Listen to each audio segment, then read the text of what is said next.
నమస్కారం శ్రీ సత్య న్యూస్ కు స్వాగతం నేను మీ శ్రీనివాస్ ప్రజలకు తాగునీటి సమస్య రాకుండా నిరంతరం క్షేత్రస్థాయి పరిస్థితిని పర్యవేక్షిస్తూ ఉండాలని కలెక్టర్ తమీం అన్సారియా స్పష్టం చేశారు ముఖ్యంగా రాబోయే వేసవిని దృష్టిలో పెట్టుకుని ఇప్పటి నుంచే ప్రత్యేక శ్రద్ధ పెట్టాలని కలెక్టర్ ఆదేశించారు మార్కాపురం ఉప కలెక్టర్ కార్యాలయంలో తాగునీటి సమస్యపై డివిజన్లోని ఆర్డబ్ల్యూఎస్ అధికారులు ఎంపీడీఓలు తహసీల్దార్లతో కలెక్టర్ సమీక్ష సమావేశం నిర్వహించారు డివిజన్ పరిధిలో తాగునీటి పథకాలతో పాటు చేతి పంపులను ఫిబ్రవరి 1వ తేదీ నుంచి మరమ్మతులు ప్రారంభించి 45 రోజుల్లో పూర్తి చేయడానికి అధికారులు చర్యలు తీసుకోవాలని ఆదేశించారు నీటి వనరులు లేని ప్రాంతాల్లో ట్రాక్టర్ల ద్వారా సరఫరాపై కలెక్టర్ చర్చించారు ట్యాంకర్ల ద్వారా నీటి సరఫరాలో ఎలాంటి అవకతవకలు లేకుండా దృష్టి సారించాలని అధికారులకు దిశానిర్దేశం చేశారు వీటికి సంబంధించిన బిల్లులు త్వరగా చెల్లించేలా సమగ్రంగా యాప్లో ఆ వివరాలను నమోదు చేయాలని అన్నారు ఈ సమావేశంలో RWS in-charge SE D Balashankar DLDO Srinivasareddy municipal కమిషనర్లు ఎంపీడీఓలు తహసీల్దార్లు ఆర్డబ్ల్యూఎస్ ఏఈలు ఈఓ పిఆర్డీలు పాల్గొన్నారు నెక్స్ట్ మంత్ ఇప్పుడు ఫిబ్రవరికి కావాల్సిన ఎంత వాటర్ కావాలో అది ఇప్పుడే మీరు ఇచ్చారని చెప్పారు మీ విలేజ్ లెవెల్లో ఇంజనీరింగ్ అసిస్టెంట్ వారి యాప్లో చేశారా మాన్యువల్గా చేసి ఎందుకు యాప్లో చేయలేదు సో వాటర్ ఇక్కడ డ్రై రీజన్ వాటర్ కావాలి పీపుల్కి వాళ్ళు కావాల్సినది మనకు ఇవ్వాలంటే మీరు ఫస్ట్ ప్రిన్సిపల్ పీపుల్కి ఎంత వాటర్ కావాలో అంత వాటర్ అవైలబుల్ సప్లై చేయాలి రాష్ట్రంలో ఏ ప్రభుత్వం అధికారంలో ఉన్నా ప్రజలకు అనుసంధానంగా చెరువుగా ఉండాల్సిన రెవెన్యూ ఉద్యోగులు పని ఒత్తిడితో పాటు మానసిక ఒత్తిడి ఆర్థిక ఒత్తిడిలో సతమతమవుతున్నారని ఆంధ్రప్రదేశ్ రెవెన్యూ అసోసియేషన్ రాష్ట్ర అధ్యక్షుడు ఏపీజేఏసీ అమరావతి రాష్ట్ర చైర్మన్ బొప్పరాజు వెంకటేశ్వర్లు అన్నారు జిల్లా పర్యటనలో భాగంగా రెవెన్యూ అసోసియేషన్ భవనంలో మీడియా సమావేశం నిర్వహించారు ముందుగా రెవెన్యూ అసోసియేషన్ భవనం ఆవరణలోని దివంగత రెవెన్యూ అసోసియేషన్ నాయకులు కామ్రేడ్ తోట సుధాకర్ ప్రసాద్ విగ్రహానికి పూలమాలలు వేసి నివాళులర్పించారు కామ్రేడ్ తోట సుధాకర్ ప్రసాద్ అమర్ రహే అంటూ నినాదాలు చేశారు బొప్పరాజు నాయకత్వం వర్ధిల్లాలి అంటూ రెవెన్యూ ఉద్యోగులు నినాదాలు చేశారు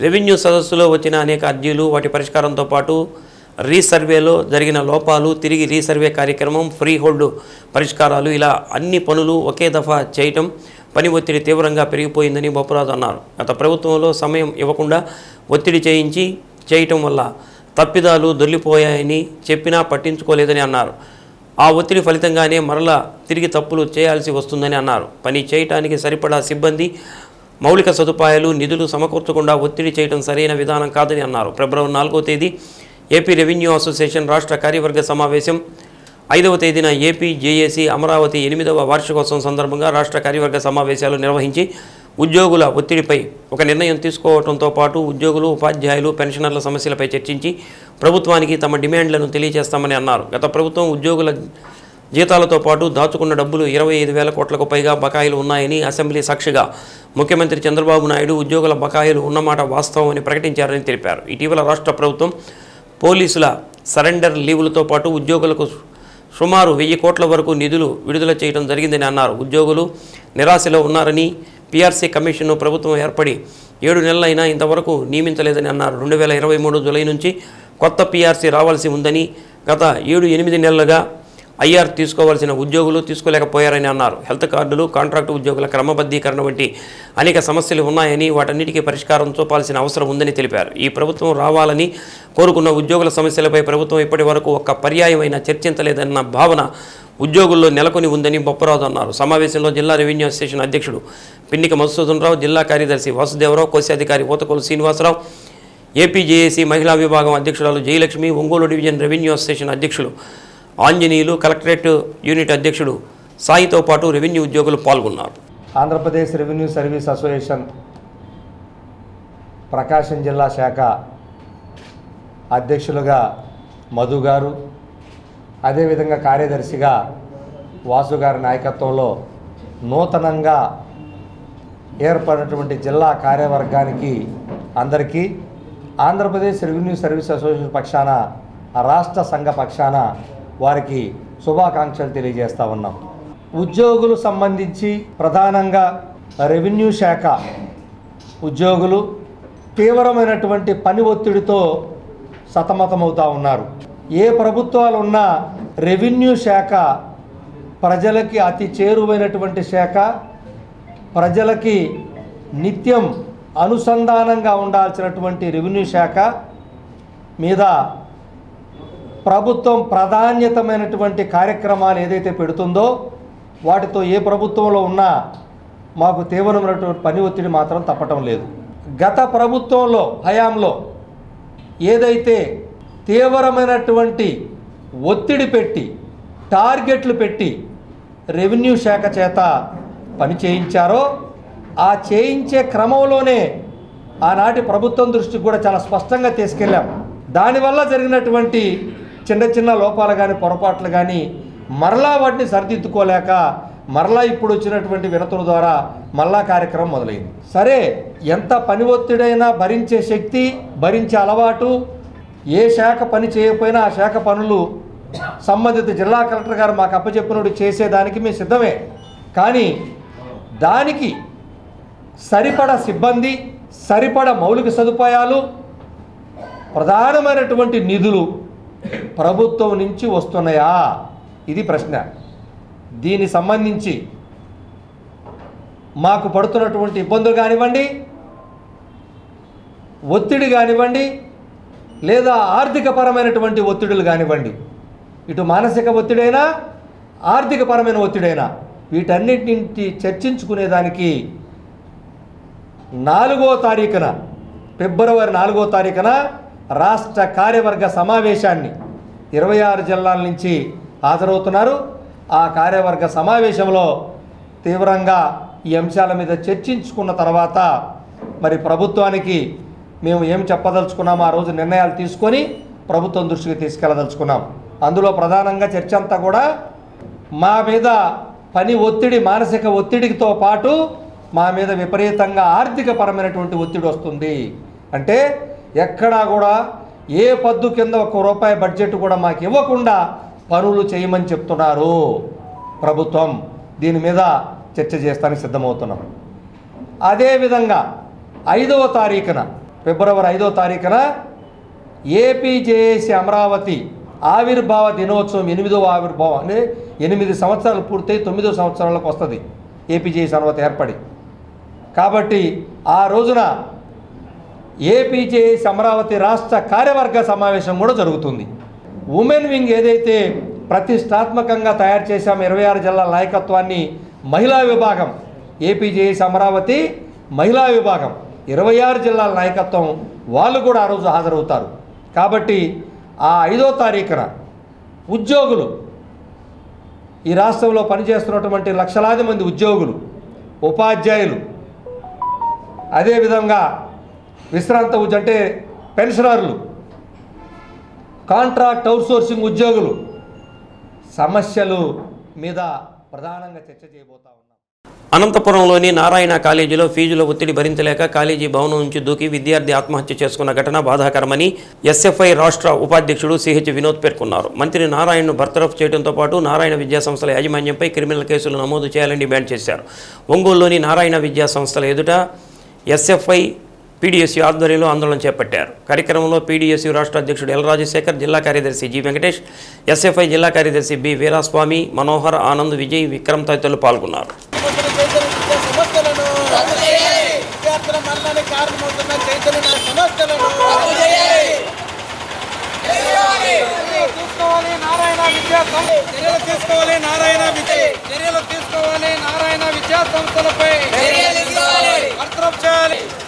చర్యలు తీసుకోవాలి. విద్యార్థుల ఆత్మహత్యల కేంద్రంగా మారిన నారాయణ విద్యా సంస్థలపై నారాయణ విద్యా సంస్థలపై విద్యార్థుల ఆత్మహత్యల కారణమైన విద్యా సంస్థలపై నారాయణ విద్యా సంస్థలను గత నెల రోజుల నుంచి మనం రాష్ట్రంలో చూస్తే ప్రధానంగా చైతన్య, నారాయణ వంటి కార్పొరేట్ విద్యా సంస్థల్లో విద్యార్థి రత్నాలు ఇవాళ ఆత్మ బలిదానానికి గురవుతున్న పరిస్థితి మనం చూస్తూ ఉన్నాం. గత 30 సంవత్సరాలుగా ఈ రాష్ట్ర విద్యారంగాన్ని దోచుకొని తింటున్న చైతన్య నారాయణ విద్యా సంస్థ రద్దు చేయాలని చెప్పేసి పీడిఎస్, ఎస్ఎఫ్, ఏఎస్ఎఫ్ లాంటి సంఘాలు ఇవాళ అనేక ఉద్యమాలు చేస్తున్న ప్రభుత్వం పట్టించకపోగా ఇవాళ ఆయా విద్యా సంస్థల్లో విద్యార్థులు మరణిస్తున్నా కూడా ఈ ప్రభుత్వానికి చేమకుట్టినట్టు కూడా లేదని చాలా స్పష్టమవుతోంది. ఒకవైపున ఈ రాష్ట్ర ప్రభుత్వంలో క్రియాశీలకంగా ఉన్న మంత్రి నారాయణ తన విద్యా సామ్రాజ్యాన్ని మొత్తం రాష్ట్ర వ్యాప్తంగా దేశవ్యాప్తంగా విస్తరింపజేసి విద్యార్థుల రక్తంతో తను ఇవాళ ఆదాయం సంపాదించుకున్న పరిస్థితి మనం చూస్తూ ఉన్నాం. అందుకని విద్యార్థి మిత్రులారా, రాబోయే రోజుల్లో చైతన్య నారాయణ ఎస్ఆర్ లాంటి విద్యా సంస్థల్ని వ్యతిరేకించాలని చెప్పేసి ఇవాళ పీడిఎస్, ఎస్ఎఫ్ఐ డిమాండ్ చేస్తుంది. అదే సరి రాష్ట్ర ప్రభుత్వం ఇవాళ వీటి మీద ప్రత్యేకంగా చట్టం ఒకటేసి మొత్తంగా కార్పొరేట్ విద్యా సంస్థలు వసూలు చేస్తున్న ఫీజుల మీద ఒక నియంత్రణ కమిటీ వేయాలని చెప్పేసి డిమాండ్ చేస్తున్నాం. ప్రభుత్వం ఆలోచించి ఈ ఆత్మహత్యల మీద ఒక కమిటీ వేసి దానికి గల బాధ్యుల మీద చర్యలు తీసుకోవాలని చెప్పేసి డిమాండ్ చేస్తున్నాం. లేదంటే రాబోయే రోజుల్లో నారాయణ చైతన్య విద్యా సంస్థల ముందు పెద్ద ఎత్తున ఆందోళన చేస్తామని ప్రభుత్వానికి హెచ్చరిస్తాం. ఈరోజు అనంతపురంలో ఫీజుల దోపిడీని తట్టుకోలేక నారాయణ విద్యా సంస్థలో 3వ అంతస్తు మీద నుంచి దూకి విద్యార్థి ఆత్మహత్య చేసుకున్నాడు. ఇది ఆత్మహత్య కాదు, ఇది కేవలం నారాయణ విద్యా సంస్థలు చేసినటువంటి హత్యగా భావించాలని చెప్పి మేము డిమాండ్ చేస్తూ ఉన్నాం. ఈరోజు ఈ ఒక్క ఘటనే కాదు, రాష్ట్రంలో అనేక చోట్ల రాష్ట్ర వ్యాప్తంగా సంవత్సరం పొడుగొట్ట ఏదో ఒక చోట ఈ రకమైనటువంటి ఆత్మహత్యలు జరుగుతూనే ఉన్నాయి. వీటి పట్ల ఏ ప్రభుత్వం కూడా స్పందించడం లేదు, ఎక్కడా కూడా కేసులు నమోదు చేయటం లేదు. ఈ యొక్క కార్పొరేట్ విద్యా సంస్థల ఆగడాల్ని ఎవరు అడ్డుకట్ట వేయటం లేదు. కాబట్టి మేము చెప్తా ఉన్నాం, ఈరోజు రాష్ట్రానికి విద్యాశాఖ మంత్రిగా ఉన్నటువంటి లోకేష్ గారు ఈరోజు స్పందించాల్సినటువంటి అవసరం ఉంది. దీనికి నైతిక బాధ్యత వహిస్తూ దీనికి బాధ్యతగా ఉన్నటువంటి మంత్రి నారాయణని మంత్రి పదవి నుంచి బర్తరఫ్ చేయాలని చెప్పి మేము డిమాండ్ చేస్తూ ఉన్నాం. అట్లాగనే ఈరోజు పవన్ కళ్యాణ్ గారు ప్రశ్నించడానికి మేము పార్టీ పెట్టామని చెప్పి ఈరోజు అధికారంలోకి వచ్చారు.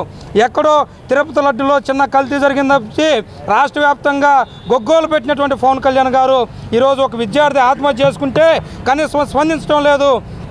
అంటే ఈరోజు ఒక లడ్డు మీద ఉన్నటువంటి దృష్టి, దానికి ఉన్నంత ప్రాధాన్యత ఒక విద్యార్థి యొక్క ప్రాణానికి లేదా అని చెప్పి మేము అడుగుతా ఉన్నాం. కాబట్టి రాష్ట్ర వ్యాప్తంగా నారాయణ విద్యా సంస్థల మీద సమగ్రమైనటువంటి చర్యలు తీసుకోవాలి, దీని మీద అవగాహనకు రావాలి. విశాఖ ఉక్కు పరిరక్షణ కోసం పోరాటాలకు సిద్ధంగా ఉన్నామని సిపిఎం పార్టీ విశాఖ ఉక్కును రక్షించుకోవడానికి దీర్ఘకాలిక పోరాటాలను సిపిఎం చేస్తుందని Visakha steel plant employees union CITU నాయకులు యు రామస్వామి అన్నారు. నెల్లూరులో జరుగుతున్న సిపిఎం రాష్ట్ర మహాసభలను విజయవంతం చేయాలని కోరుతూ నాయకులు B Mohan, G Srinivasarao, B Guravappa తదితరులతో విశాఖపట్నం నుంచి బయలుదేరిన ప్రత్యేక జాత ఒంగోలు A1 ఫంక్షన్ హాల్ వద్ద సిపిఎం నాయకులు ఘనస్వాగతం పలికారు. ప్రజల ప్రాణత్యాగాలతో ఏర్పడిన విశాఖ స్టీల్ ప్లాంట్ కేంద్ర ప్రభుత్వం దుర్మార్గంగా ప్రైవేటు వ్యక్తులకు కట్టబెట్టాలని చేస్తున్న ప్రయత్నాలను తీవ్రంగా వ్యతిరేకిస్తున్నామని రామస్వామి అన్నారు. అధికారంలోకి రాకముందు స్టీల్ ప్లాంట్ను పరిరక్షిస్తామని చెప్పిన రాజకీయ పార్టీలు ఇప్పుడు మాట మార్చి కేంద్ర ప్రభుత్వానికి ఒత్తాసు పలకటం దుర్మార్గమని పేర్కొన్నారు. విశాఖ ఉక్కు ఫ్యాక్టరీ ప్రజల భాగస్వామ్యంతో ఏర్పడిందని ఈ ప్లాంట్ను ప్రైవేటు వ్యక్తుల పరం చేయటాన్ని చూస్తే తీవ్రంగా ప్రతిఘటిస్తామని అన్నారు. కార్యక్రమంలో సిపిఎం జిల్లా కార్యదర్శి ఎస్కే మాబు, కార్యదర్శి వర్గ సభ్యులు కొండారెడ్డి, నగర పార్టీ కార్యదర్శి చీకటి శ్రీనివాసరావు, జి రమేష్, కంకణాల ఆంజనేయులు, కంకణాల రమాదేవి, విద్యార్థి యువజన కార్మిక సంఘాల ప్రతినిధులు పాల్గొన్నారు. 32 మంది ప్రజలు ప్రాణదానం చేసి విశాఖ ఉక్కు ఆంధ్రులకు అని చెప్పి ఉవ్వెత్తున ఉద్యమించి కామ్రేడ్ పుచ్చలపల్లి సుందరయ్య గారి నాయకత్వంలో 55 మంది కమ్యూనిస్ట్ శాసనసభ్యులు, 11 మంది సోషలిస్ట్ శాసనసభ్యులు, 6 పార్లమెంటు సభ్యులు రాజీనామా చేసి ఆ రోజున్నటువంటి కాంగ్రెస్ ప్రభుత్వం యొక్క మెడలు ఉంచి విశాఖపట్నం స్టీల్ ప్లాంట్ సాధించుకోవడం జరిగింది. అటువంటి విశాఖపట్నం స్టీల్ ప్లాంట్ని ఈరోజు కేంద్ర ప్రభుత్వం జనవరి 27, 2021న పూర్తిగా అమ్మేస్తాం, దీన్ని తీసుకెళ్లి సౌత్ కొరియా పోస్కో స్టీల్ ప్లాంట్కి అప్పచెప్తామని చెప్పిన నిర్ణయాన్ని వ్యతిరేకిస్తూ ఇప్పటికీ సుమారు 4 సంవత్సరాలకు పైగా విశాఖ ఉక్కు కార్మిక వర్గం ఆంధ్రప్రదేశ్ యొక్క మొత్తం ప్రజానీకం యొక్క సహకారంతో పెద్ద ఎత్తున పోరాటం చేస్తూ ఉంది. ఈ పోరాటం వల్లే 4 సంవత్సరాలుగా విశాఖపట్నం స్టీల్ ప్లాంట్ని కనీసం ఒక్క గజం కూడా అమ్మే పరిస్థితి మోడీ ధైర్యం చేయలేకపోయారు. కానీ విశాఖపట్నం స్టీల్ ప్లాంట్ మేము కాపాడుతాం, మేము అధికారంలోకి వచ్చే విశాఖపట్నం స్టీల్ ప్లాంట్ ప్రైవేటీకరణ వ్యతిరేకిస్తామని చెప్పి ఈ కూటమి అధికారంలోకి వచ్చింది. మొత్తం ప్రజానీకం రాష్ట్రంలోనే అత్యధిక మెజార్టీతో కూటమిని గెలిపించారు. విశాఖపట్నం స్టీల్ ప్లాంట్ అమ్మకానికి వ్యతిరేకంగా అమ్మే నిర్ణయాన్ని ఉపసంహరించుకోవాలని అసెంబ్లీలో ఏకగ్రీవ తీర్మానం చేస్తే ఈరోజు ఈ కూటమి నేతలు విశాఖపట్నం స్టీల్ ప్లాంట్కి ప్యాకేజీ ప్రకటించాం, పండగ చేసుకోమంటున్నారు. నిన్ననే స్టీల్ మినిస్టర్ గారు, సహాయ మంత్రిగా అందరూ కూడా విశాఖపట్నం వచ్చారు. వాళ్ళు చెప్తా ఉన్నారు ఈ ప్యాకేజీతో స్టీల్ ప్లాంట్ కార్మికులు జీతాలు ఇవ్వరట, ఈ ప్యాకేజీతో స్టీల్ ప్లాంట్కి ఉత్పత్తి చేయరంట, ఈ ప్యాకేజీ కేవలం బ్యాంకు అప్పులు తీర్చడం కోసం అని చెప్తా ఉన్నారు. అంటే ఈ ప్యాకేజీ వెనకాల ఉన్నటువంటి అంతరార్థం ఏంటనేది మనకు అర్థమవుతుంది, ఈ ప్యాకేజీ వెనకాల ఉన్నట్టు కుట్ర ఏంటనేది మనకు అర్థమవుతా ఉంది. కాబట్టి అప్పులు తీర్చేసి విశాఖపట్నం స్టీల్ ప్లాంట్ బ్రహ్మాండంగా తయారు చేసి అదానికో అంబానికో మెట్టలకో అమ్మాలని చెప్పేసి ఈ ప్రభుత్వం చూస్తూ ఉంది. కాబట్టి దీనికి వ్యతిరేకంగా పెద్ద ఎత్తున పోరాడుతూ ఉన్నాం. విశాఖపట్నం స్టీల్ ప్లాంట్కి మైన్స్ కేటాయించాలి, విశాఖపట్నం స్టీల్ ప్లాంట్ అమ్మే నిర్ణయాన్ని రద్దు చేసే వరకు మేము పోరాడతాం. రద్దు చేయించే విధంగా ఈ ప్రభుత్వం, తెలుగుదేశం కానివ్వండి, జనసేన కానివ్వండి, రాష్ట్రంలో ఉన్నటువంటి మిగిలిన పార్టీలన్నీ కూడా కలిసి కేంద్ర ప్రభుత్వం మీద ఒత్తిడి తీసుకురావాలి. ఆ విధంగా ఆ నిర్ణయాన్ని ఉపసంహరించుకున్నప్పుడే మా యొక్క పోరాటానికి 32 మంది ప్రజలు ప్రాణ త్యాగం చేసిన దానికి విలువ ఉంటుంది చెప్పేసి మేము కోరతాం జరుగుతాం.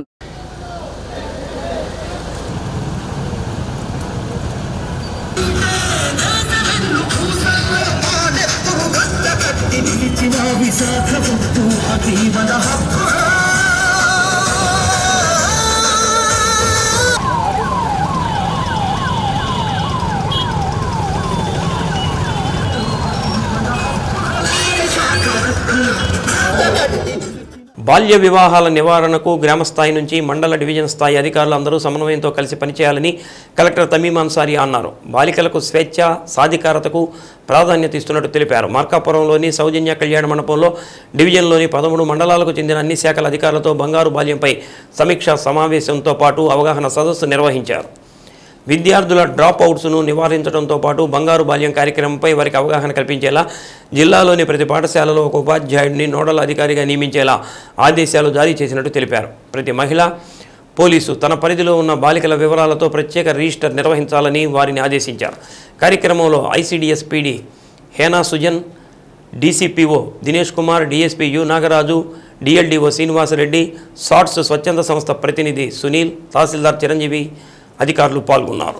బాలల హక్కులకు భంగము కలగకుండా కాపాడతామని అబ్బాయిలకు వివాహం జరుగుతున్నట్లు అలాగే సంబంధిత అధికారులకు మన ప్రకాశం జిల్లాలో బంగారు బాల్యం ఓరియంటేషన్ ప్రోగ్రామ్ డివిజన్ లెవెల్లో జరుగుతున్నాయి. నిన్న కనిగిరి డివిజన్లో చేయడం జరిగింది. ఈరోజు మార్కాపురం డివిజన్లో విలేజ్ లెవెల్ బంగారు బాల్యం కమిటీ మెంబర్స్, అదేవిధంగా మండల్ లెవెల్ బంగారు బాల్యం కమిటీ మెంబర్స్కు 1 డే ఓరియంటేషన్ ప్రోగ్రామ్ పెట్టడం జరిగింది.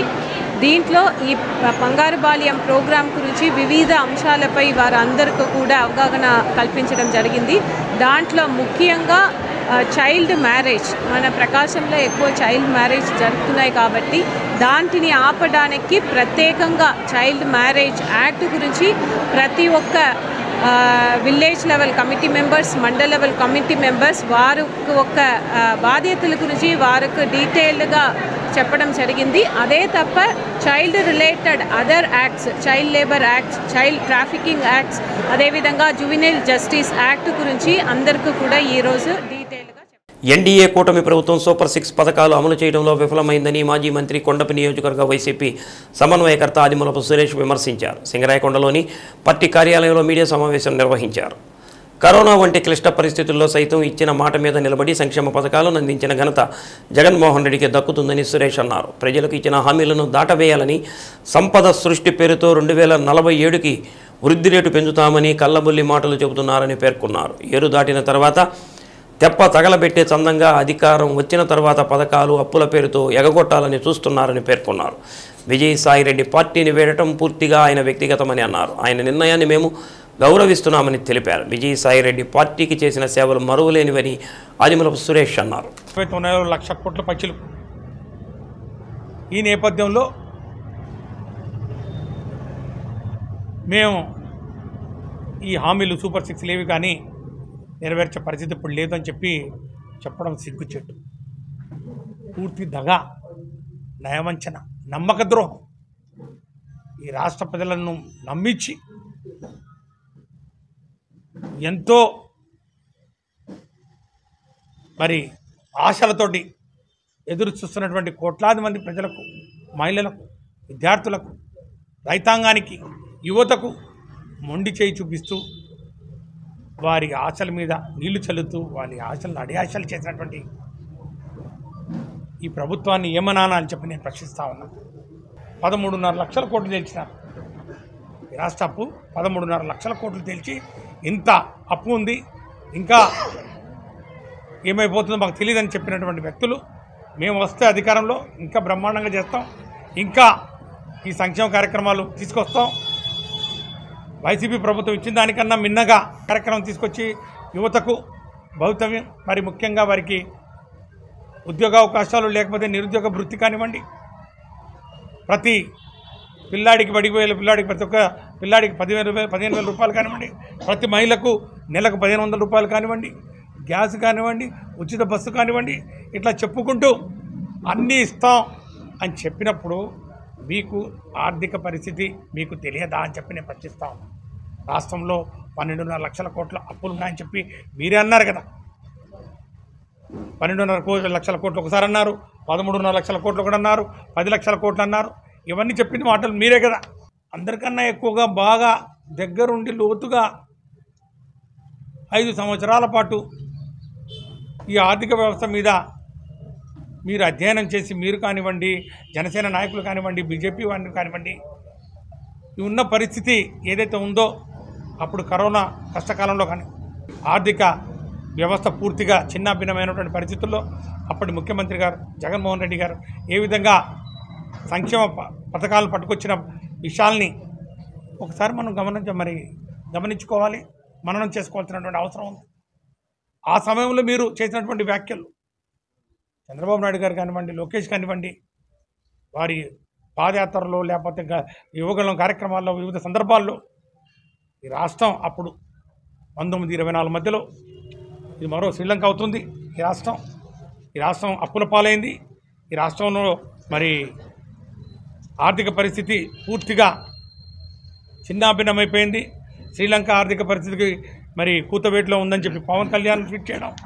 ఈ విజయసాయిరెడ్డి గారు పార్టీకి ఆయన చేసినటువంటి సేవలు చిరస్మరణీయం.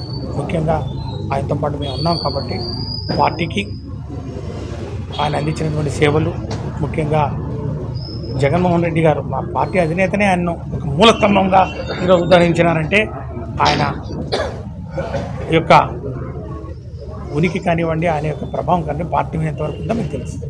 ఆయన వ్యక్తిగత కారణాల వల్ల ఈరోజు ఆయన ఒక నిర్ణయం తీసుకోవడం, ఆ నాయకుడు మా పార్టీ నుంచి మరి ఈరోజు మాకు ఇంత చేసిన మరి నాయకుడిగా మాకు తెలుసు కాబట్టి మేము గౌరవిస్తూ ఉన్నాం. ఆయన యొక్క నిర్ణయాన్ని మేము గౌరవిస్తున్నాం. ఆయన ఎప్పటికీ కూడా మా ఆత్మబంధువు, ఎప్పటికీ కూడా మాకు అండగా ఉంటాడు. ఈరోజు ఆయన వెళ్ళినప్పుడు కూడా మాకు మంచి జరగాలనే కోరుకున్నాడు.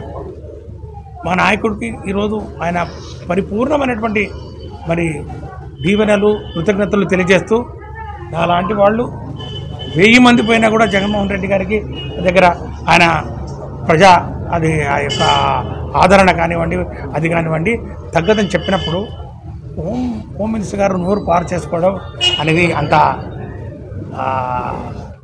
దాన్ని ఏమంటారు ఒక సంస్కారం కాదని చెప్పి నేను భావిస్తాను. గుడ్ మారిటైన్ లాపై ప్రతి ఒక్కరూ అవగాహన కలిగి ఉండాలని ప్రకాశం జిల్లా రవాణా శాఖ motor vehicle inspectors Ramachandra Rao, Kiran Prabhakar, Surendra కోరారు. కేంద్ర రాష్ట్ర ప్రభుత్వాల ఆదేశాల మేరకు జనవరి 15 నుంచి ఫిబ్రవరి 15 వరకు నిర్వహిస్తున్న జాతీయ భద్రతా వారోత్సవాల సందర్భంగా జీజీహెచ్లోని డాక్టర్లకు, పేషెంట్లకు, అటెండెంట్లకు అవగాహన కార్యక్రమం నిర్వహించారు. మన కళ్ళ ముందు రోడ్డు ప్రమాదాలు సంభవించినప్పుడు మనకెందుకులే అని చూస్తూ వెళ్ళిపోకుండా ప్రమాదానికి గురైన వారిని ఆసుపత్రిలో చేర్పించి వారికి ప్రాణదానం చేయాలని కోరారు. అలా చేయడం వల్ల చట్టపరంగా సమస్యలు ఎదురవుతాయని చాలామంది మనకెందుకులే అని వెళ్ళిపోతున్నారని, అలాంటి వారి సందేహాలు తీర్చేదే గుడ్ మారిటైన్ లా అని చెప్పారు. ప్రాణాపాయ స్థితిలో ఉన్న వారిని ఆసుపత్రిలో చేర్పించి వివరాలు చెప్పవలసిన అవసరం లేదని, వారికి ఇష్టమైతే వారి వివరాలు చెప్పాలని ఈ చట్టం చెబుతుందని అన్నారు. ప్రతి ఒక్కరూ రోడ్డు నిబంధనలు పాటించి ప్రాణ నష్టం జరగకుండా చూడాలని కోరారు. ఆ కార్యక్రమాలలో భాగంగా ఈరోజు గుడ్ సమారిటన్ లా అనే దాని మీద మేము ఇక్కడ ప్రకాశం జిల్లాలోని మన ఒంగోలు పట్టణంలోని జీజీహెచ్కి వచ్చి ఇక్కడ డాక్టర్స్కి, మరి అదేవిధంగా ఇక్కడ ట్రీట్మెంట్ కోసం వచ్చినటువంటి పేషెంట్స్కి, వాళ్ళ డిపెండెంట్స్కి అందరికి కూడా ఈ రోడ్డు భద్రత అంటే ఏంటి, మరి దాంట్లో ఈ గుడ్ సమారిటన్ లా యొక్క ప్రాముఖ్యత ఏంటి, ఇది ఏ విధంగా ఈ లాభమూలన ఏ విధంగా ప్రమాదం జరిగిన ప్రాంతంలోని విక్టిమ్స్కి సహాయం అందజేయచ్చు అనే విషయాల మీద ఈరోజు మన గవర్నమెంట్ జనరల్ హాస్పిటల్కి వచ్చి మేము అవగాహన కల్పిస్తున్నాము. ఈ గుడ్ సమారిటన్ లా అంటే జనరల్గా ఏదైనా ప్రమాదం జరిగినప్పుడు ఆ పక్కదారిని వెళ్తున్నటువంటి వ్యక్తులు అరే అయ్యో పాపం యాక్సిడెంట్ జరిగిందే అరేరే అని అనుకుంటాం, కానీ వాళ్ళని సాధ్యమైనంత త్వరగా సత్వరమే దగ్గరలో ఉన్న హాస్పిటల్కి జాయిన్ చేసి వాళ్ళకి మెడికల్ ఎయిడ్ అందే విధంగా కొంచెం ముందుకు రావడానికి కొంచెం జంకుతాం. ఎందుకంటే అరే ఈ విధంగా యాక్సిడెంట్లో జరిగిన వ్యక్తుల్ని మనం హాస్పిటల్లో జాయిన్ చేసే తర్వాత పోలీసు వారు కేసులు పెడతారు, వాటికి ఎవిడెన్స్ ఇవ్వాల్సి వస్తుంది, కోర్టుకి వెళ్లాల్సి వస్తుంది. మనకుండే ఈ బిజీ సమయంలో మనం ఈ కోర్టులు ఇవన్నీ మనం ఎక్కడ బరాయిస్తాము అనే ఒక చిన్న అపోహతో ఆ యొక్క ప్రమాదంలో గాయపడినటువంటి వ్యక్తులకి సహాయం చేయడానికి కొంచెం జంకుతారు. అటువంటి జంకుల్ని భయాల్ని పోగొట్టడానికి కేంద్ర ప్రభుత్వం వారు ఈ మోటార్ వాహన చట్టంలో గుడ్ సమారిటన్ లా అనే దాన్ని ప్రవేశపెట్టారు. దీని వలన ఎవరైనా వ్యక్తి ఒక ప్రమాదం జరిగినప్పుడు ఆ ప్రమాదంలో జరిగిన విక్టిమ్స్ని సాధ్యమైనంత తొందరగా ఎటువంటి భయం లేకుండా సాధ్యమైనంత తొందరగా సాధ్యమైనంత దగ్గరలో ఉన్నటువంటి హాస్పిటల్కి తీసుకెళ్లి మెడికల్ ఎయిడ్ అందించడానికి అతను సహకరించవచ్చు. దీని మూలన ఇతను ఎప్పుడు కూడా ఎక్కడ కూడా ఎవరికి ఇన్వెస్టిగేటింగ్ అథారిటీస్ పిలిచినప్పుడు కానీ లేదా వాళ్ళకి స్టేషన్లో ఎవిడెన్స్ కానీ ఇవ్వాల్సిన అవసరం ఉండదు. అతను చాలా సింపుల్గా ఈ క్షతగాత్రుల్ని హాస్పిటల్లో జాయిన్ చేసి హాస్పిటల్ వారికి ఇన్ఫార్మ్ చేసి తన దారిని తను వెళ్ళవచ్చు. మరి తనకి ఇష్టమైతే తన యొక్క డీటెయిల్స్ని కూడా ఇవ్వచ్చు. తనకి ఇష్టమైతేనే పోలీసు వారు కానీ లేదా ఇతర ఇన్వెస్టిగేటింగ్ అథారిటీస్కి వాళ్ళు అడిగే విచారణని ఇష్టమైతేనే ఎదుర్కోవచ్చు. దీంట్లో కంపల్సరీ అయితే ఏం లేదు, మీరు ఈ విచారణ ఎదుర్కోవాల్సిన అవసరం కూడా లేదు. అదేవిధంగా ఈ విధంగా ప్రమాదంలో గాయపడిన వ్యక్తుల్ని హాస్పిటల్లో జాయిన్ చేస్తే అతను గుడ్ సమారిటన్గా మరి గుర్తింపబడి అటువంటి గుడ్ సమారిటన్గా గుర్తింపబడిన వ్యక్తికి ఆ ప్రమాదంలో క్షతగాత్రుల్ని రక్షించినందుకు అంటే వారి ప్రాణాలను కాపాడినందుకు మరి ప్రభుత్వం వారు కూడా 5,000 రూపాయలు మన పారితోషికం కూడా ఇవ్వడం జరుగుతుంది. ఆరోగ్య కార్యక్రమాలకు సంబంధించిన అన్ని వివరాలను సంబంధిత యాప్లో ప్రతిరోజు అప్లోడ్ చేయాలని డిఎంఎండ్హెచ్ఓ వెంకటేశ్వర్లు అధికారులను ఆదేశించారు. ఇండియన్ మెడికల్ అసోసియేషన్ హాల్లో రాష్ట్ర వైద్య కుటుంబ సంక్షేమ శాఖ జాయింట్ డైరెక్టర్ రమేష్తో కలిసి డిఎంఎండ్హెచ్ఓ వెంకటేశ్వర్లు జిల్లాలోని వైద్య అధికారులతో సమీక్షా సమావేశం నిర్వహించారు. వైద్యాధికారులు సిబ్బందికి కేటాయించిన పనిచేసే ప్రాంతాల్లో విధిగా నివాసం ఉండాలని అన్నారు. ఇప్పటి వరకు పెండింగ్ ఉన్న కార్యక్రమాల వివరాలను సిబ్బందితో సమీక్షించి ఆచరణ ప్రణాళిక తయారు చేసి వెంటనే పూర్తి చేయాలని అన్నారు. ప్రోగ్రాం అధికారులు సిబ్బంది అందరూ స్వర్ణాంధ్ర విజన్ 2047 లక్ష్యంగా సమిష్టిగా పనిచేసి ఆరోగ్య ఆంధ్రప్రదేశ్ సాధన దిశగా పనిచేయాలని అన్నారు. సమావేశంలో doctor D Suresh Kumar, DLTO doctor P Padmaja, doctor Vanisri, doctor Shravan Kumar, doctor Bhagirathi, doctor Srivani, doctor Hemant, Victor Babu, D Srinivasulu, mass media అధికారి తదితరులు పాల్గొన్నారు. మీకు వచ్చేటువంటి ఇన్ఫర్మేషన్ని రొటీన్గా వాట్సాప్ వస్తుంది లేదా మెయిల్ వస్తుంది, ఇది ప్రతిరోజు జరిగేదే, ఎన్నిసార్లు చూస్తాం అనే భావన ఎవరికైనా ఉంటే దయచేసి అది వదిలేసేసి ప్రతిరోజు డిస్ట్రిక్ట్ నుండి వచ్చేటువంటి ఇన్స్ట్రక్షన్స్ అన్ని తప్పనిసరిగా చదవాలి. ఆన్సర్ చేయమన్నటువంటి సమయంలో మీరు ఖచ్చితంగా ఆన్సర్ చేయాలి. చాలా మందికి మీ దగ్గర నుండి ఇన్ఫర్మేషన్ రావడానికి గైడ్ లైన్స్, ఇన్స్ట్రక్షన్స్, అదేవిధంగా రిక్వెస్ట్ పంపినప్పుడు మళ్ళా పర్టికులర్గా వారికి ఫోన్ చేస్తే తప్ప రావట్లేదు. నా అబ్జర్వేషన్లో, నా ఈ 25 days 30 days అబ్జర్వేషన్లో. సో దాన్ని బట్టి మనము జాబ్లో ఎంత కాన్సన్ట్రేట్ చేస్తున్నాము అనేది తెలుస్తూ ఉంటుంది. No doubt you are all busy, work చాలా ఎక్కువ ఉంది, అది అందరికీ తెలుసు. ఇక్కడ కూర్చున్న వాళ్ళందరూ కూడా మీలాగా మిడిల్ క్లాస్ లాగా వర్క్ చేసి వచ్చిన వాళ్ళే, డైరెక్ట్గా ఎవరు రాలేదు. ఓకే, సో ఆ వర్క్ ప్రెషర్ చాలా ఎక్కువ ఉంది. అయినా కూడా సరైన సమయంలో మన స్పందన కనుక లేకపోతే ఒక నెగిటివ్ వేలో వెళ్తుంది. మీరు చేస్తారు పని చేయకపోతే వ్యవస్థ రన్ అవుతుంది. అర్థమైందా? పని చేస్తూనే ఉంటారు, కాకపోతే కొంత ఎక్కువ తక్కువ ఉంటుంది. తక్కువ ఉన్న వాడికి మనం సపోర్ట్ చేద్దాం. మహాత్మా గాంధీ వర్ధంతి సందర్భంగా చిన్నారులు పెద్ద సంఖ్యలో గాంధీ వేషధారణంతో నిర్వహించిన ర్యాలీ ఆకట్టుకుంది. జేసీఐ ఒంగోలు ఆధ్వర్యంలో నగరంలోని వివిధ పాఠశాల విద్యార్థులు ర్యాలీలో పాల్గొని రంగారెడ్డి చెరువు గాంధీ పార్కు వద్ద నుంచి ఎన్టీఆర్ కళా పరిషత్ వరకు చేరుకొని ఘనంగా నివాళులర్పించారు.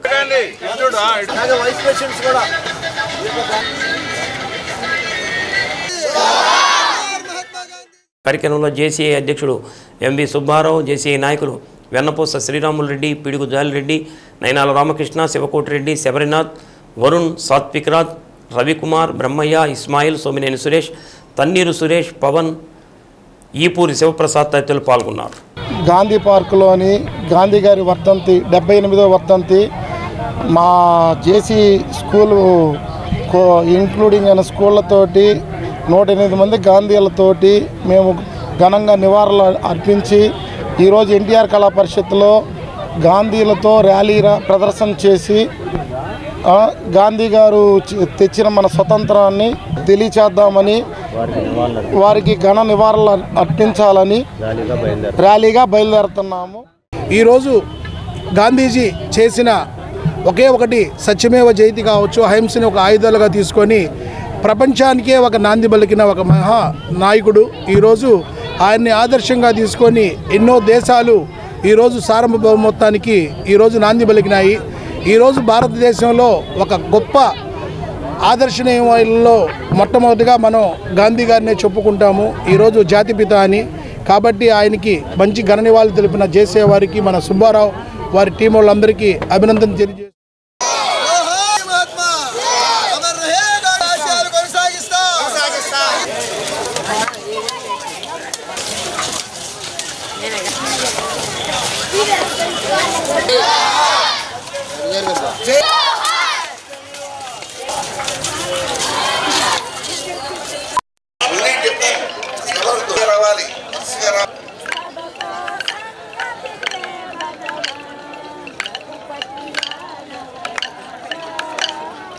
రాజు మహేష్ గారు, నేను ఇంకా ఆనంద ఆశ్చర్య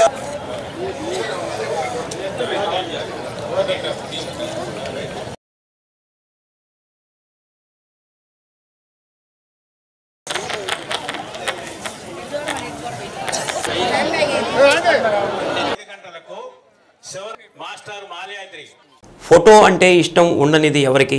ఫోటో దిగటం మీద ఎంత సరదా ఉంటుందో తీయడానికి అంతే ఉత్సాహం ఉంటుంది. ఒక్క ఫోటోతో ఎన్నో మధుర జ్ఞాపకాలు కదులాడుతాయి. కాలం గిర్రును తిరుగుతున్నప్పటికీ ఫోటో చూడగానే వెనక్కి వెళ్ళి ఏళ్ల కింద మధుర స్మృతులు మనసులో మెదులుతాయి. ఒక మాట వేల మందిని ప్రశ్నిస్తుంది, కానీ ఒక చిత్రం కోట్ల మంది ఆలోచనను మారుస్తుంది. ప్రతి ఒక్కరిలోనూ స్పందన కలిగిస్తుంది. చిత్రాలు మాట్లాడతాయన్న మాటకు కొందరు తీసిన ఫోటోలే నిలువెత్తు నిదర్శనం. నేటి కాలంలో ఫోటోగ్రఫీ అనేది ఒక గొప్ప కళ. ఎంతోమంది యువకులకు ఉపాధి అందిస్తూ వారిలో దాగి ఉన్న ప్రతిభను వెలికి తీసేందుకు ఒక వేదికలా నిలవడమే కాకుండా ప్రపంచవ్యాప్తంగా వారికి గుర్తింపు సాధించేలా దోహదపడుతుంది. దీంతో గ్రామీణ ప్రాంత యువకులు ఫోటోగ్రఫీతో పాటు వీడియోగ్రఫీ పట్ల ఆసక్తి కనబరుస్తున్నారు. ఉపాధి అవకాశాలు ఎక్కువగా ఉండటంతో స్వశక్తితో తమ కాళ్లపై తాము నిలబడగలమనే నమ్మకం వారిని ఫోటోగ్రఫీ, వీడియోగ్రఫీ వైపు మరలుస్తుంది. గ్రామీణ ప్రాంత యువకుల్లో ఉపాధి అవకాశాలు కల్పించేందుకు పద్మశ్రీ వీరేంద్ర హెగ్డే రూట్ సెట్ సంస్థను స్థాపించారు. Manjunatheshwara charitable trust, Canara bank సంయుక్తంగా ఈ సంస్థను నిర్వహిస్తున్నారు. ప్రతి ఏటా వేల మందికి స్వయం ఉపాధి శిక్షణలు ఉచితంగా నేర్పిస్తారు. శిక్షణ కాలంలో ఉచిత భోజనంతో పాటు వసతి సదుపాయాలు కల్పిస్తున్నారు. స్వయం ఉపాధి రంగాలలో శిక్షణ కార్యక్రమాలు నిర్వహిస్తుంది రూట్ సెట్. కేవలం శిక్షణతోనే కాకుండా వారి కాళ్లపై వాళ్లు నిలబడేలా తోడ్పాటు అందిస్తుంది. యువతకు photography, car driving, cell phone mechanism, AC mechanism ఇలా అనేక ఉపాధి అవకాశాలు ఉన్న శిక్షణలు అందిస్తుంది రూట్ సెట్. గ్రామీణ ప్రాంత నిరుద్యోగ యువతకు నైపుణ్య శిక్షణ ఇచ్చి ఉపాధి అవకాశాలు కల్పిస్తున్న రూట్ సెట్లో ఫోటోగ్రఫీ, వీడియోగ్రఫీ శిక్షణ పొందేందుకు వచ్చామని దోర్నాల మండలంకు చెందిన అశోక్ తెలిపారు. ఫోటోగ్రఫీ మీద ఆసక్తితో ఇక్కడకు రావడం జరిగిందని అన్నారు.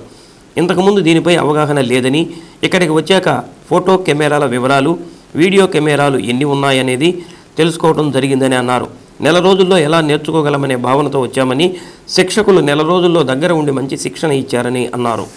నా పేరు అశోక్. నేను ప్రకాశం జిల్లా దోర్నాల మండలం జమీరాల గ్రామం నుంచి వచ్చాను. ఇక్కడ వేరే అతను, మా ఫ్రెండ్ తెలిసిన అతను చెప్పాడు ఇక్కడ రూట్ సెట్ ఇన్స్టిట్యూట్ ఉందని. ఇక్కడికి అప్రోచ్ అయ్యాను సార్లకు ఫోన్ చేసి. ఇక్కడ వచ్చినాక ఫోటోగ్రఫీ మీద నాకు కొద్దిగా ఇంట్రెస్ట్ ఉంది చిన్నప్పటి నుంచి. దానివల్ల రూట్ ఇన్స్టిట్యూట్కి వచ్చాను. ఇప్పటికీ మాకు 20 రోజులు అవుతుంది, ఇంకా 10 రోజులు ఉంది. ఫోటోగ్రఫీ ఏంది వీటన్నిటి గురించి తెలుసుకున్నాము. అదిపోతే ఇక్కడ సౌకర్యాలు మటుకు బాగున్నాయి. ఉదయాన్నే లేయంగానే యోగా చేపిస్తారు. మేము కూడా కొత్త శ్రమదానం అట్లా వర్క్ చేస్తాము. తర్వాత 8 గంటలకు కరెక్ట్గా టిఫిన్ చేసి ప్రార్థన చేసి మేము మా క్లాస్ రూమ్లోకి మేము కూర్చుంటాము. అలాగనే మాకు శిక్షణ ఇచ్చే సార్ గారు వచ్చి మాకు ట్రైనింగ్ స్టార్ట్ చేస్తారు. ఫోటోగ్రఫీ అంటే నేను ఇక్కడికి రాకముందు ఫోటోగ్రఫీ గురించి నాకు అసలు అవగాహన లేదు. ఇక్కడికి వచ్చినాక ఫోటోగ్రఫీ అంటే ఏంది, ఫోటోగ్రఫీలో ఎన్ని టైప్స్ ఉంటాయి అన్నీ చెప్పారు. ఐఎస్ఓ ఏంటి, షటర్ స్పీడు, అపార్చరు, కెల్విను అనేది చెప్పారు. అదేగాక ఇక్కడ ఫోటో కెమెరాలు ఎన్ని రకాలు ఉంటాయి, వీడియో కెమెరాలు ఎన్ని రకాలు ఉంటాయని చెప్పారు. నేను బాగానే తెలుసుకున్నాను. రైతు బాగుంది. ఫోటోగ్రఫీ అంటే ఇష్టం ఉండేదని, కానీ శిక్షణ పొందేందుకు ఉత్సాహం ఉన్న దూర ప్రాంతాలకు వెళ్ళి నేర్చుకోలేక రూట్ సెట్లో శిక్షణ ఇస్తున్నారని తెలుసుకొని రావడం జరిగిందని మార్కాపురానికి చెందిన జీవన్ తెలిపారు. శిక్షణలో ఫోటోలు తీయడంలో మెళకువలు, ఎక్స్పోజర్ ఎలా చేయాలి అని శిక్షకులు తెలిపారు. బయటకు వెళ్ళిన తర్వాత తన సొంత కళ్ళపై ఎలా నిలబడగలమనే నమ్మకంతో బయటకు వెళ్తున్నామని అన్నారు. నా పేరు జీవన్, నేను మార్కాపూర్ నుంచి వచ్చాను. ఇక్కడికి నేను ఎలా వచ్చానంటే నా ఫ్రెండ్ పాంప్లెట్ షేర్ చేయడం వల్ల నేను ఇక్కడికి రావాల్సి వచ్చింది. ఇక్కడికి వచ్చాక చూసాక ఏం తెలిసిందంటే ఇది ఒక ఉచిత శిక్షణ అని తెలిసింది. ఇక్కడికి వచ్చిన తర్వాత వీళ్ళు చేసే వెల్కము, అలాగే వీళ్ళు స్టూడెంట్స్ పట్ల చేసుకునే జాగ్రత్త అంత బాగుంది. ఉదయాన్నే యోగా నేర్పిస్తారు. ఒక సొంతంగా ఎలా కాళ్ళ మీద నిలబడాలో ఆ ధైర్యాన్ని వీళ్ళు మనకు నేర్పిస్తారు. అలాగే కెమెరా గురించి అయితే తెలవడం అయితే జరిగింది. ఇక్కడికి వచ్చిన తర్వాత నేర్చుకుంది ఏంటంటే కెమెరాని ఎలా పట్టుకోవాలి, కెమెరా మీద ఎలా అవగాహన తెచ్చుకోవాలి, వీడియో కెమెరా మీద ఎలాగా అవగాహన తెచ్చుకోవాలి అన్నీ నేర్పించారు. కెమెరా రకాలు నేర్పించారు, అలాగే వీడియో కెమెరా రకాలు నేర్పించారు. అపార్చర్ కానీ, ఐఎస్ఓ కానీ, షటర్ స్పీడ్ కానీ ఎలా వాడాలి, ఎలా మీ సొంత కాలం మీద మీరు నిలబడాలో ఆ ధైర్యాన్ని కూడా వాళ్ళు మనకు నేర్పిస్తారు. అలాగే ఫుడ్ విషయంగా కానీ, వసతి విషయంగా కానీ అన్నీ బాగానే ఉంటాయి. అలాగే వీళ్ళు మనకి ఏ సమస్య వచ్చినా కూడా సార్ వాళ్ళు దగ్గరుండి సమస్యని తీరుస్తారు. మనం ఎలా అయితే దాని సమస్యకి సొల్యూషన్ ఎతకాలో కూడా వాళ్ళే నేర్పిస్తారు. ఈ రూట్ సెట్ వచ్చినాక నాకు తెలిసింది ఏంటంటే నేను సొంత కాలం మీద ఎలా బయట బతకాలో వీళ్ళు ఆ ధైర్యాన్ని నాకు కలగజేశారు. రూట్ సెట్ ద్వారా గ్రామీణ ప్రాంత యువకులకు ఫోటోగ్రఫీ, వీడియోగ్రఫీలో శిక్షణ ఇవ్వడం జరిగిందని గెస్ట్ ఫ్యాకల్టీ రాజశేఖర్ ఆచార్య తెలిపారు. ఫోటోగ్రఫీ హిస్టరీ నుంచి ఎలా తీయాలనే వివిధ అంశాలపై శిక్షణ ఇవ్వడం జరిగింది. బేసిక్ ఫోటోగ్రఫీ, వీడియోగ్రఫీ, డ్రోన్ అవుట్డోర్లో ఫోటోలు, వీడియోలు తీసేటప్పుడు తీసుకోవాల్సిన మెళకువలపై అవగాహన కల్పించామని అన్నారు. ఎడిటింగ్పై ప్రత్యేక శిక్షణ ఇచ్చామన్నారు. రూట్ సెట్లో శిక్షణ పొందిన వారు 100% స్థిరపడ్డారని అన్నారు. నిరుద్యోగ యువకులు రూట్ సెట్లో శిక్షణ పొందాలని కోరారు. నా పేరు వచ్చేసి రాజశేఖర్ ఆచార్య, నాది కర్నూలు జిల్లా. సో నేను ఇక్కడ ఫోటోగ్రఫీ, వీడియోగ్రఫీ ట్రైనర్ని.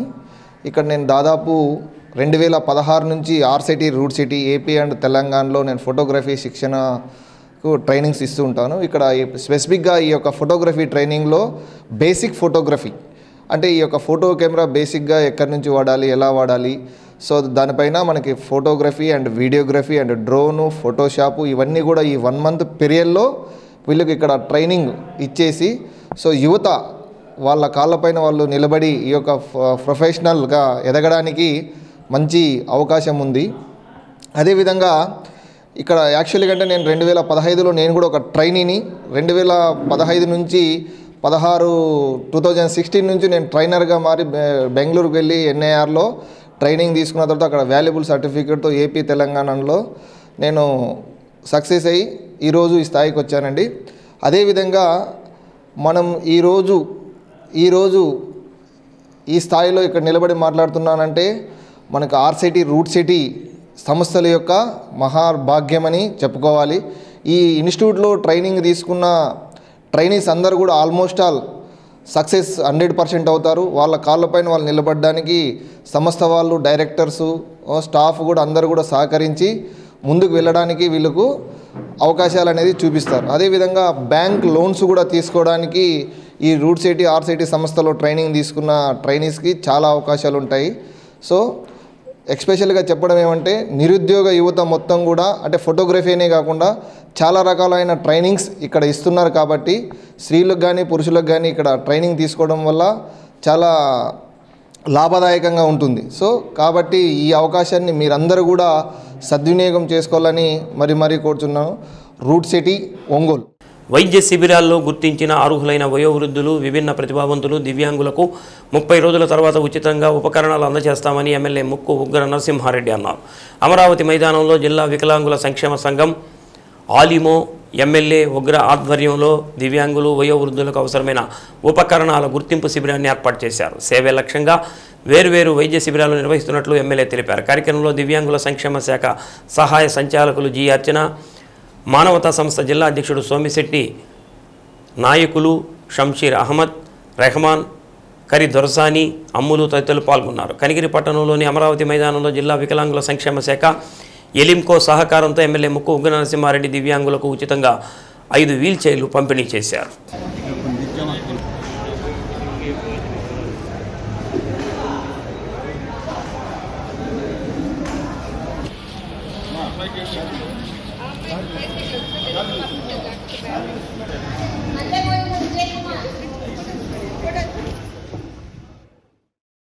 ఒంగోలు మున్సిపల్ మైదానంలో జరుగుతున్న ఎన్టీఆర్ కళా పరిషత్ ఉత్సవాల్లో భాగంగా ప్రదర్శిస్తున్న పలు సాంస్కృతిక కార్యక్రమాలు ప్రేక్షకులను విశేషంగా అలరించాయి. ఈ సందర్భంగా ప్రేక్షకుల స్పందనలో భాగంగా పలువురు ఇటువంటి సాంస్కృతిక కార్యక్రమాలు విద్యార్థులకు చిన్నతనం నుంచి నేర్పించాలని, అలా చేస్తే సంస్కృతి సంప్రదాయాలు సమాజం పట్ల వారికి మంచి అవగాహన ఏర్పడుతుందని అన్నారు. ఎంతో వ్యయ ప్రయాసాలతో పరిషత్ ఏర్పాటు చేసిన ఈదల హరిబాబు కృషిని పలువురు ప్రశంసించారు. నాదస్వరం, కోలాట ప్రదర్శన, నాటిక తదితర కార్యక్రమాలను ఎన్టీఆర్ కళా పరిషత్ అధ్యక్షుడు ఈదల హరిబాబు, కార్యదర్శి అన్నమనేని ప్రసాద్ తదితరుల పర్యవేక్షణలో జరిగాయి.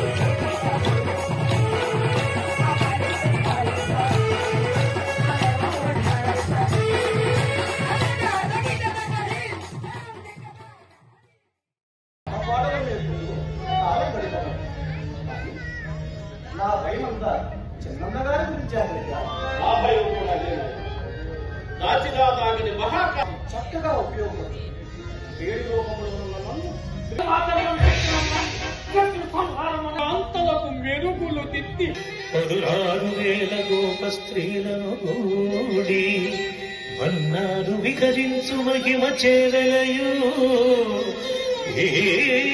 దక్షిణ ద్వారకాతిశయంబు కన్నులాచుచూయే పెంచరిత్ర నారాయణుడు.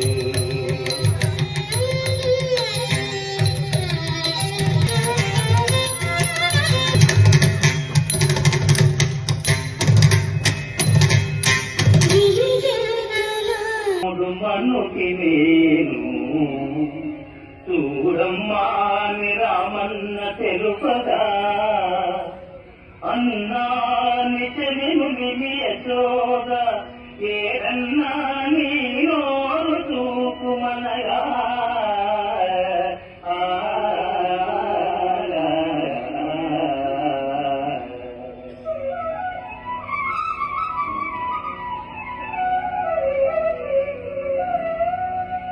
ఇదివత నీనోతను బాపురే 14 భువన భాండముల ఆ రూపము గనిన యశోదకు తాపమున తీంచి జన్మ ధన్యతగా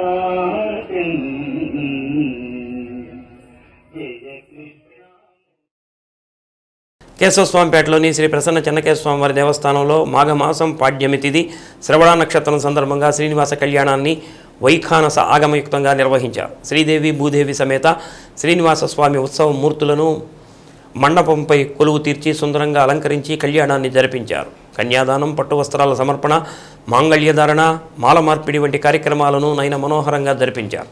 అర్చక స్వాములు నాగార్జునాచార్యులు, రాంబాబాచార్యులు కళ్యాణ క్రతువు జరిపించారు.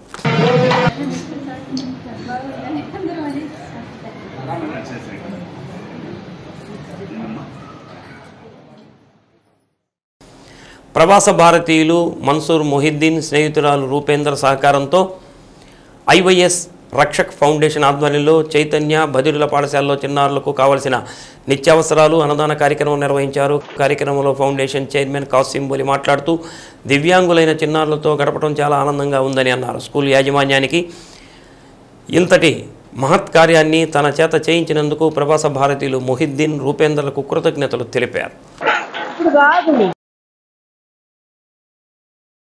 మేము చేస్తున్న సేవా కార్యక్రమాలను చూసి మాకు ఈ కార్యక్రమం చేయడానికి ప్రవాస భారతీయులైన మన్సూర్ మొహిద్దీన్ గారు, తన స్నేహితురాలైన రూపేందర్ అలియాస్ రూపీ గారు మాకు ఇవాళ పిల్లలకి భోజనం, అలాగే వారికి కావాల్సిన పేస్ట్లు, బ్రష్లు, అలాగే ఏవైతే ఉన్నాయో సబ్బులు ఇవి తీసుకెళ్ళమని చెప్పారు. అలాగే వారి కోరిక ప్రకారం వారు కోరినట్టు మొత్తం తీసుకొచ్చి మన పిల్లలతో కాసేపు గడిపి ఆనందంగా వాళ్ళకి భోజనం పెట్టాలని చెప్పేసి శ్రీ సత్య న్యూస్లో నేటి మాట. అన్నిటికన్నా గొప్ప వరం ఆనందంగా ఉండగలగడమే. ఆస్తులు ఎన్ని ఉన్నా ఆనందం లేని జీవితం వ్యర్థమే. శ్రీ సత్య న్యూస్ ఇంతటితో సమాప్తం. నమస్కారం.